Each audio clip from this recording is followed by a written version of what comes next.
Is Ritesh here, and in this video we will extend what we have left in our previous video. In the first video of this deep learning series, I introduced you to the to deep learning and what is perceptron. So in this video we will start with perceptron, and then we will move to multilayer perceptron, and we will see how an MLP takes input and how it trains and all of those stuff. So first let me start with perceptron. So in perceptron, what it was? It was taking various inputs and it was giving an output. Okay, so this input can be x1 till it can go till xn, and there will be weights assigned to every input. So from w1 it will go till wn, and here we can have function. Depending on the function, this will behave differently. So if the function is very linear, which means that if we multiply x and if we multiply the input with its corresponding weight, and we just do a summation, and if that value is greater than 0, we will give it a value of 1, greater than equals to 0, and if it is less than 0, we will give it a value of 0. So this is called perceptron. But if this f is sigmoid, instead of this linear function, if this f is sigmoid, then this works as, or this behaves as, logistic regression. Logistic regression. If you don't know what is logistic regression, please go to my machine learning series, and there you can watch what is logistic regression, and there you will get a term that is W transpose X plus bias term. So this is what W transpose X. This is when we multiply this X with this W. So this is W transpose X, and when we add the bias term, this is called W transpose X plus B, and when we pass this to sigmoid function, then it works as logistic regression. So this is simple as that. This is W transpose X, all the multiplication and summation that we are doing here, and when we pass it through sigmoid function, what the result we get is what we get in logistic regression. So this is all. Now we will move to multi-layer perceptron. So what happens in multi-layer perceptron is we have multiple layers of neurons stacked on top of each other. What happens is this is our first layer. It can have any number of neurons, but for the simplicity, for simplicity, we will take only two neurons here. See, this is two neurons, and we will have just one layer here, and then this will be our output, that is y cap. Okay. Now we will have only two inputs, x1 and x2. So this input will go here, this will go here, this will go here, and this will go here. Simple.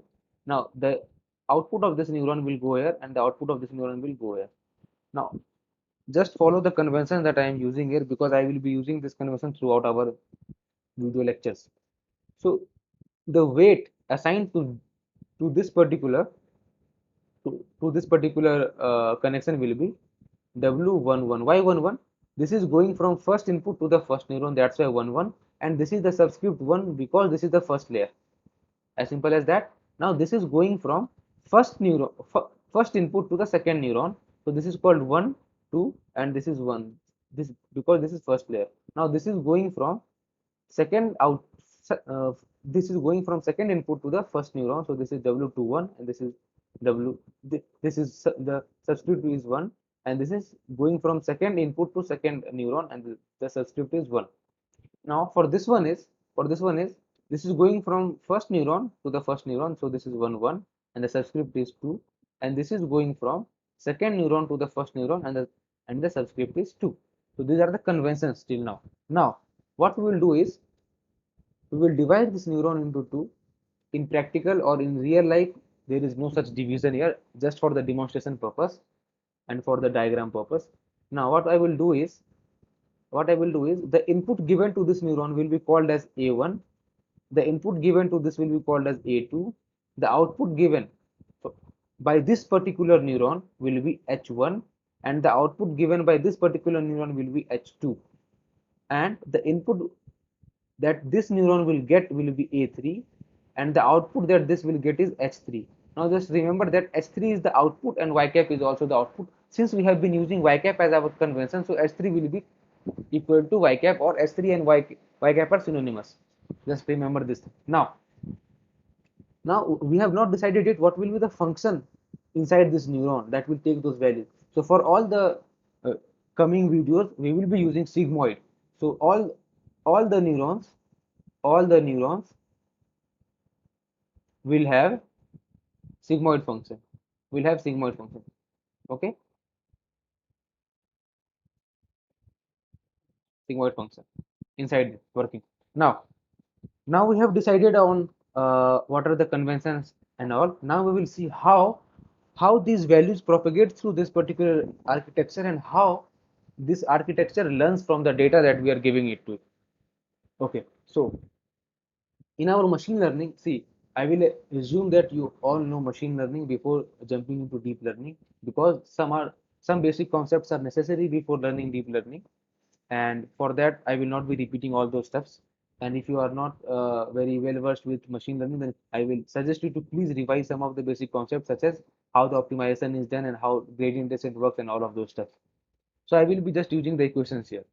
So what happens is, we all know that if we want to optimize, suppose a weight W, then how to optimize this W will be updated up using this particular equation. The new W that we will get, that is the updated W, will be the previous W minus the learning rate multiplied by the gradient of loss with respect to W, and this value should be calculated at W naught.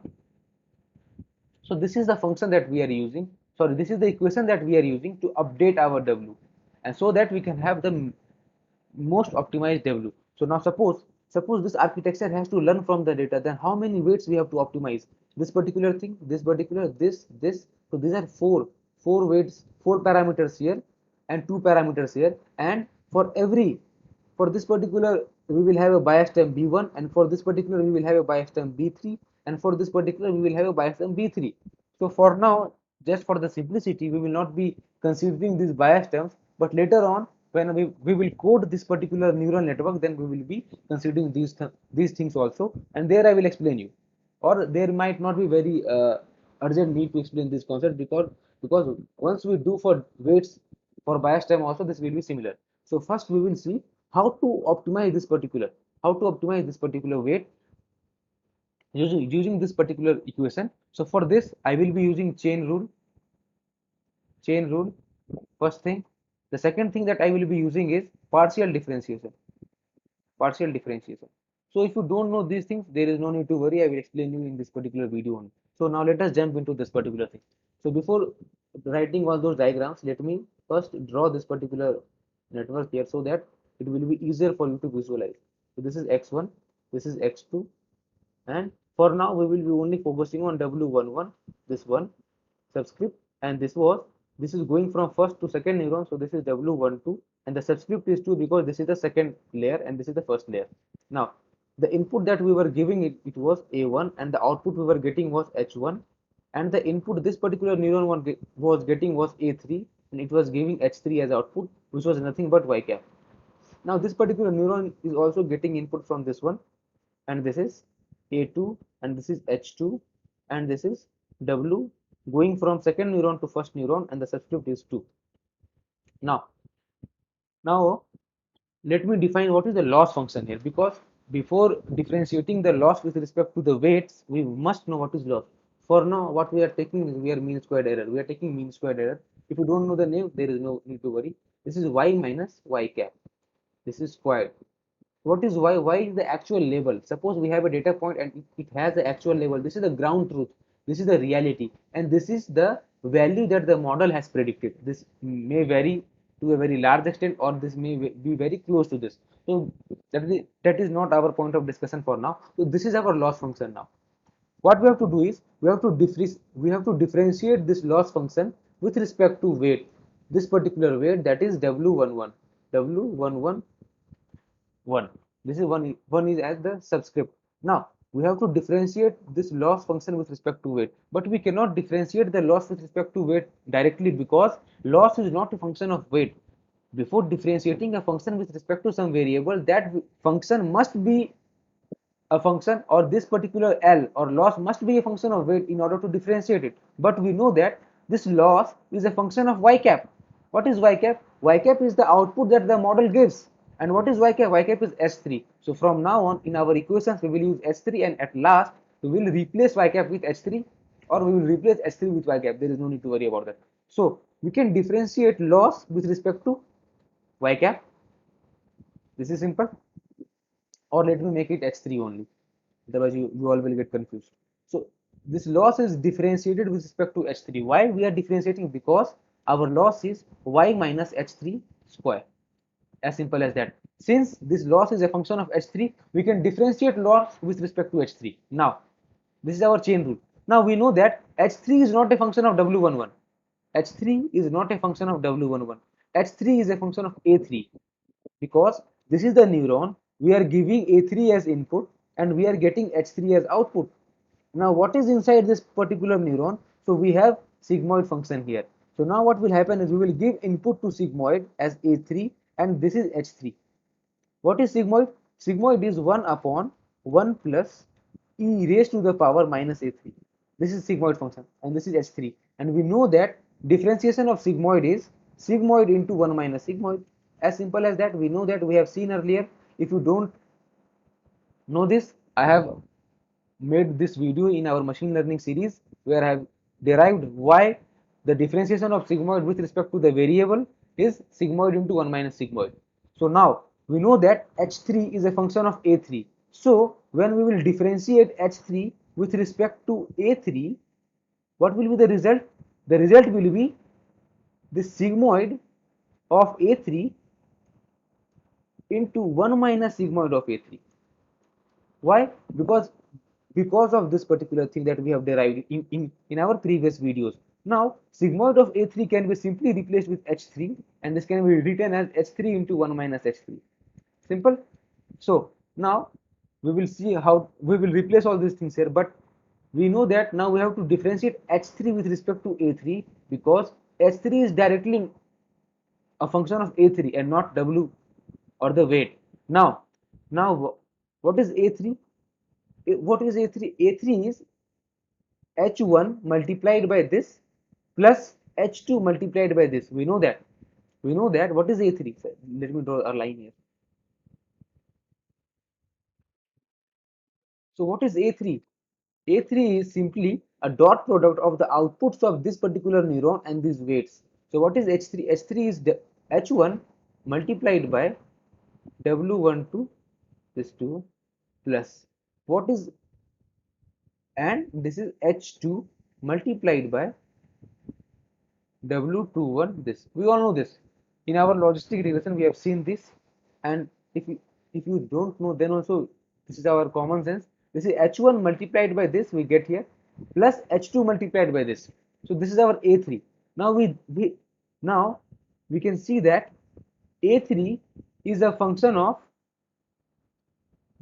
this W and this W. But since we are updating this particular W, so the chain is like this.